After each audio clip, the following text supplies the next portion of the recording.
Hello guys, മരിക്കും മുമ്പേ കാണേണ്ട സിനിമകൾ പാർട്ട് 2. 2006 പുറത്തിറങ്ങിയ perfume the story of A murderer. 18ാം നൂറ്റാണ്ടിൽ ഫ്രാൻസിൽ നടക്കുന്ന ഒരു കഥ പറയുന്ന സിനിമയാണ് പെർഫ്യൂം. ഈ സിനിമയിലെ പ്രധാന കഥാപാത്രത്തിന് ഒരു യുണീക്കായ ഒരു കഴിവുണ്ട്. അവന് ഈ ലോകത്തിലെ എല്ലാ മണങ്ങളും അവൻ്റെ മൂക്കിലെത്തിയാൽ അവന് തിരിച്ചറിയാനാകും. എത്ര ദൂരത്താണെങ്കിലും എന്ത് മണമാണെങ്കിലും അവൻ്റെ മൂക്കിന് തിരിച്ചറിയാൻ സാധിക്കും. ജനനത്തിലൂടെ അവന് കിട്ടിയൊരു കഴിവാണത്. അങ്ങനെയുള്ള അവൻ ഒരു പെർഫ്യൂം ഉണ്ടാക്കാനായി പുറപ്പെടുന്നതാണ് ഈ സിനിമ. ഈ സിനിമയുടെ ക്ലൈമാക്സ് ആണ് ഈ സിനിമയുടെ എപ്പിറ്റം ഓഫ് ദ സിനിമ എന്ന് പറയുന്നത്.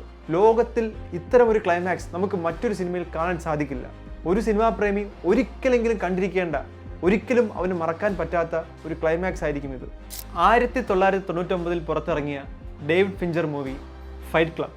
ഡേവിഡ് ഫിഞ്ചർ എന്ന പേര് കേൾക്കുമ്പോഴേ നമ്മുടെ മനസ്സിലേക്ക് വരുന്നത് സൈക്കോളജിക്കൽ ത്രില്ലേഴ്സാണ്. ത്രില്ലർ സിനിമകൾ എടുക്കാൻ ലോകത്തിൽ ഡേവിഡ് ഫിഞ്ചർ കഴിഞ്ഞ് മറ്റൊരു സംവിധായകൻ ഉണ്ടാകും എന്ന് എനിക്ക് തോന്നിയിട്ടുണ്ട്. കാരണം അദ്ദേഹത്തിൻ്റെ കഥ പറയുന്ന രീതിയാണ് ഏറ്റവും പ്രത്യേകത.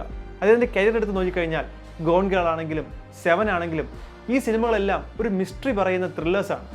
അദ്ദേഹം സിനിമയെ പേസ് ചെയ്യുന്ന ഒരു രീതിയുണ്ട്. അദ്ദേഹത്തിൻ്റെ ഏറ്റവും വലിയ പ്രത്യേകത കഥാപാത്രങ്ങൾ അനങ്ങുമ്പോൾ ക്യാമറയും അതിനൊപ്പം അനങ്ങുന്നു എന്നതാണ്. ചെറിയൊരു ഹെഡ് മൂവ്മെൻറ്റിന് പോലും അദ്ദേഹം ആ മൂവ്മെൻറ്റ് കൊടുക്കാറുണ്ട്. അത്രമാത്രം ഗംഭീരമായി സിനിമോട്ടോഗ്രഫിയെ ഹാൻഡിൽ ചെയ്യുന്ന ഡയറക്ടറാണ് ഡേവിഡ് ഫിഞ്ചർ. അദ്ദേഹത്തിൻ്റെ ഏറ്റവും മികച്ച സിനിമയാണ് ഫൈറ്റ് ക്ലബ്. ഇത് ഒരേ സമയം ത്രില്ലർ ആകുമ്പോഴും ഇതിൻ്റെ ക്ലൈമാക്സിനോട് അടുക്കുമ്പോൾ ഇതൊരു സൈക്കോളജിക്കൽ മൂവി കൂടിയായി മാറുന്നുണ്ട്. മരിക്കും മുമ്പേ കാണേണ്ട ഒരു ഗംഭീര സിനിമയാണ് ഫൈറ്റ് ക്ലബ്. ഒറ്റ പേര്, ക്രിസ്റ്റഫർ നോളൻ. ഇദ്ദേഹത്തിൻ്റെ സിനിമകളിൽ ഏതാണ് മികച്ചതെന്ന് ഇദ്ദേഹത്തോട് ചോദിച്ചാൽ അദ്ദേഹം പറഞ്ഞ മറുപടിയാണ് ഇൻ്റർസ്റ്റെല്ലാർ. പക്ഷേ ഇദ്ദേഹത്തിൻ്റെ സിനിമകൾ കണ്ട പ്രേക്ഷകർക്ക് പറയാനുള്ളത് പല സിനിമകളായിരിക്കും. വ്യക്തിപരമായി എന്നോട് ചോദിച്ചാൽ എനിക്കിഷ്ടം ഇൻസെപ്ഷനാണ്. എന്നാൽ എന്നെപ്പോലുള്ള സിനിമാ പ്രേമികളോട് ചോദിച്ചാൽ പല ഉത്തരങ്ങൾ കിട്ടും.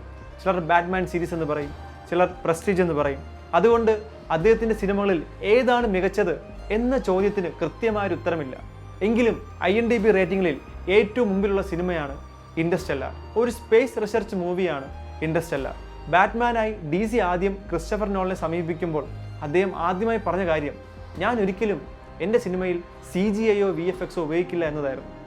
എന്ത് എക്സ്പ്ലോഷൻ ആണെങ്കിലും എത്ര വലിയ ഹ്യൂമങ്കസ് സീനാണെങ്കിലും അദ്ദേഹം സെറ്റിട്ട് ചെയ്തു. അതുതന്നെയായിരുന്നു അദ്ദേഹത്തിൻ്റെ സിനിമയുടെ ഏറ്റവും വലിയ പ്രത്യേകത. അദ്ദേഹം നോർമലി ക്യാമറയിൽ ഷൂട്ട് ചെയ്യാറേ ഇല്ല. അദ്ദേഹം എന്നും IMAXൽ മാത്രമേ ഷൂട്ട് ചെയ്തിരുന്നുള്ളൂ. അദ്ദേഹത്തിൻ്റെ കരിയറിലെ എല്ലാ സിനിമകളും ലോക സിനിമയ്ക്ക് പഠിക്കാനുള്ള സിനിമകളായിരുന്നു. ഈ ലോകത്ത് ക്രിസ്റ്റഫർ നോളനെ ഇൻസ്പയർ ആവാത്ത ഒരു ഫിലിം മേക്കറും ഉണ്ടാവാൻ സാധ്യതയില്ല. അത്രമാത്രം ലെജൻഡറി ഡയറക്ടറാണ് ക്രിസ്റ്റഫർ നോളൻ. അദ്ദേഹത്തിൻ്റെ ഒരു സിനിമയെങ്കിലും നിങ്ങൾ മരിക്കും മുമ്പേ കണ്ടിരിക്കണം. ക്വിൻ്റൻ ടൊറാന്റിനോ. പേര് കേട്ടാരും ഞെട്ടണ്ട. അദ്ദേഹത്തിൻ്റെ പേര് നിങ്ങൾ അദ്ദേഹത്തിൻ്റെ സിനിമ കണ്ടാൽ ഒരിക്കലും മറക്കില്ല. അദ്ദേഹത്തിൻ്റെ ഏത് സിനിമയാണ് റെക്കമെൻഡ് ചെയ്യുന്നത് സത്യം പറഞ്ഞാൽ എനിക്കറിയില്ല. എങ്കിലും അദ്ദേഹത്തിൻ്റെ ഏറ്റവും എനിക്കിഷ്ടപ്പെട്ട മൂവി കിൽ ബിൽ. ഈ പേര് പോലെ തന്നെ ആ സിനിമയുടെ കഥയും അതുതന്നെയാണ്. ബില്ലിനെ കൊല്ലുക എന്നതാണ് ഈ സിനിമയുടെ മെയിൻ പ്ലോട്ട്. ബില്ലിനെ കൊല്ലാൻ നടക്കുന്ന ഉമാ തെർമൻ്റെ കഥാപാത്രമാണ് ഇതിൻ്റെ മെയിൻ ലീഡ്. 2003 2004 ഇറങ്ങിയ 2 പാർട്ട് മൂവിയാണ് കിൽ ബിൽ. വയലൻസ് സിനിമകളുടെ ഒരു മാസ്റ്റർ പീസ് എക്സാമ്പിളാണ് കിൽ ബിൽ എന്ന സിനിമ. ലോകേഷ് ആണെങ്കിലും നെൽസൺ ആണെങ്കിലും ഇവരെല്ലാം ഇൻസ്പയർ ആയിരിക്കുന്നത് ടൊറാന്റിനോയിൽ നിന്നാണ്. അദ്ദേഹം എങ്ങനെ വയലൻസ് കാണിക്കുന്നു എന്ന രീതിയിൽ നിന്നാണ്. അദ്ദേഹത്തിൻ്റെ സിനിമാ സ്റ്റൈൽ ഒരു കോമിക് ബുക്ക് വായിക്കും പോലെ നമുക്ക് തോന്നാറുണ്ട്. നിങ്ങളൊരു സിനിമാ പ്രേമിയാണെങ്കിൽ നിങ്ങൾ മരിക്കും മുമ്പേ കണ്ടിരിക്കേണ്ട സിനിമകളാണ് ക്വിൻ്റൻ ടൊറാന്റിനോയുടെ മൂവികൾ. അദ്ദേഹത്തിൻ്റെ സിനിമകളുടെ ലിസ്റ്റ് എടുത്താൽ അദ്ദേഹത്തിൻ്റെ കരിയറിൽ തന്നെ ആദ്യമേ പറഞ്ഞിട്ടുണ്ട്, ഞാൻ എൻ്റെ ഈ ഫിലിം ജീവിതത്തിൽ 10 സിനിമകളെ എടുക്കത്തുള്ളൂ, വെറും 10 സിനിമകൾ. ആ 10 സിനിമകളും മാസ്റ്റർ പീസ് ആയിരിക്കും എന്ന് അദ്ദേഹത്തിൻ്റെ കരിയറിൻ്റെ ആദ്യ കാലത്തിൽ പറഞ്ഞിരുന്നു. ആ പറഞ്ഞത് അദ്ദേഹം ചെയ്ത് കാണിച്ചു എന്ന് തന്നെ പറയാം. അദ്ദേഹത്തിൻ്റെ ഓരോ സിനിമകളും ഓരോ മാസ്റ്റർ പീസായി മാറി. അദ്ദേഹത്തിൻ്റെ സിനിമകൾ നോക്കുകയാണെങ്കിൽ Reservoir Dogs, Kill Bill, Jackie Brown, Inglourious Basterds, Once Upon a Time in Hollywood, ഈ സിനിമകൾ നിങ്ങൾ ഉറപ്പായും കണ്ടിരിക്കുക.